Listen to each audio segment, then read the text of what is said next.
Narration, c'est la bombe que personne n'avait vu venir.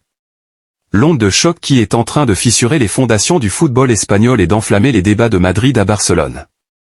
Julián Álvarez, l'attaquant argentin, champion du monde en titre, veut déjà quitter l'Atlético de Madrid. À peine arrivé, l'ancien joyau de River Plate et de Manchester City s'apprête à engager le bras de fer le plus brûlant de l'année. Sa cible ? Le FC Barcelone de Hansi Flick. En Catalogne, c'est l'état d'alerte général. Les plateaux de télévision s'enflamment, les réseaux sociaux s'emballent. Pourquoi un tel choix ? Comment l'un des plus gros investissements de l'histoire récente de l'Atlético de Madrid peut-il réclamer son bon de sortie après seulement quelques mois ? Aujourd'hui, nous allons plonger dans les coulisses de ce dossier explosif. Entre offres secrètes à 100 millions d'euros, promesses chuchotées à l'oreille de Lamine Yamal et clauses libératoires pharaoniques à 500 millions d'euros, voici l'histoire secrète du hold-up que tente de réaliser le Barça. Narration, pour comprendre ce séisme, il faut analyser la situation du joueur. Julián Álvarez est heureux en Liga, le style de vie lui plaît.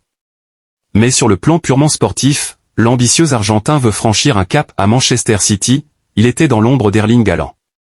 À l'Atlético, sous les ordres de Diego Simeone, le système ultra rigoureux et parfois restrictif des Colchoneros commence à peser sur ses ambitions de jeu.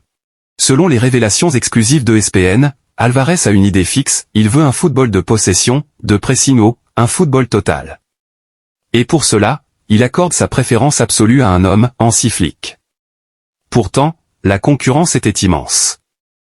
José Mourinho a personnellement tenté de l'attirer dans ses valises. Le Paris Saint-Germain, toujours à l'affût d'une star offensive, a dégainé ses arguments financiers.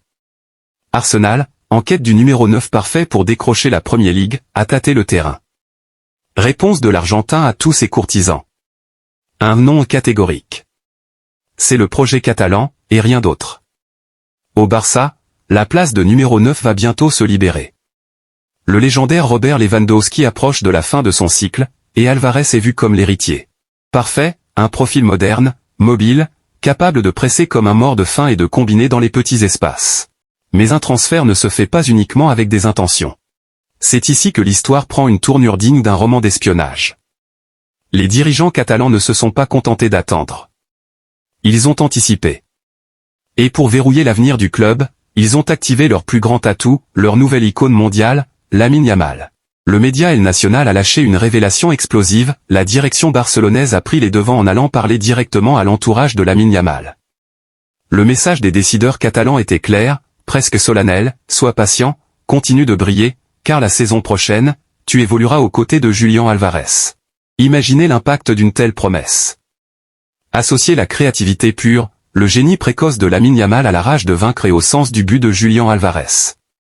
Le Barça est en train de concevoir, dans le secret de ses bureaux, le duo offensif le plus terrifiant d'Europe pour la prochaine décennie.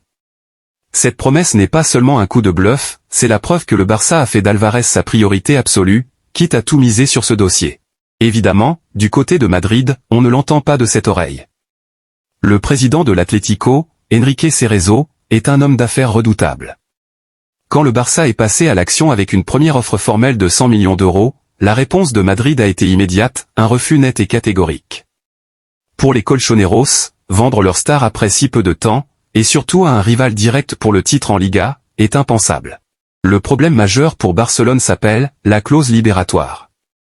En Espagne, chaque joueur doit posséder une clause de rachat. Celle de Julián Álvarez est fixée à la somme astronomique de 500 millions d'euros. Un montant totalement surréaliste, conçu pour bloquer les puits de pétrole des clubs d'État et décourager les assauts des rivaux. Puisque le Barça ne peut pas payer cette clause en un seul versement en raison des restrictions financières de la Liga, la stratégie est différente. Julián Álvarez est prêt à engager un bras de fer total avec sa direction. Bras de fer pour forcer l'Atlético à s'asseoir à la table des négociations et à accepter de contourner cette clause. L'Argentin attend désormais une seule chose, que Joan Laporta et Deco revoient leur proposition à la hausse. Une offre à 120 ou 130 millions d'euros, assortie de bonus, pourrait-elle faire craquer Madrid? C'est tout l'enjeu des prochaines semaines. Alors, qu'est-ce qu'on doit retenir de toute cette affaire? Est-ce que Julián Álvarez portera la tunique blaugrana la saison prochaine, ou assiste-t-on à une immense fiction médiatique alimentée par la presse catalane pour faire grimper les audiences? Soyons réalistes, sur le papier, ce transfert relève du miracle.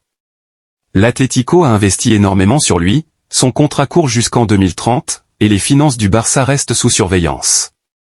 Mais s'il y a bien une chose que l'histoire moderne du football nous a apprise, c'est que la volonté d'un joueur de ce calibre, bien décidé à bouger, finit très souvent par l'emporter. Si Alvarez va au clash, l'Atlético ne pourra pas garder indéfiniment un joueur frustré à ce prix-là. Le feuilleton ne fait que commencer, et chaque semaine va apporter son lot de rebondissements. C'est à vous de parler maintenant. Dites-moi dans les commentaires, est-ce que vous croyez au duo Lamine Yamal, Julián Alvarez au Barça? Est-ce que l'Atlético a raison de bloquer son joueur? On se retrouve très vite pour une prochaine vidéo Mercato. N'oubliez pas de lâcher le pouce bleu, de vous abonner et d'activer la cloche pour ne rater aucune info. Prenez soin de vous, et à la prochaine.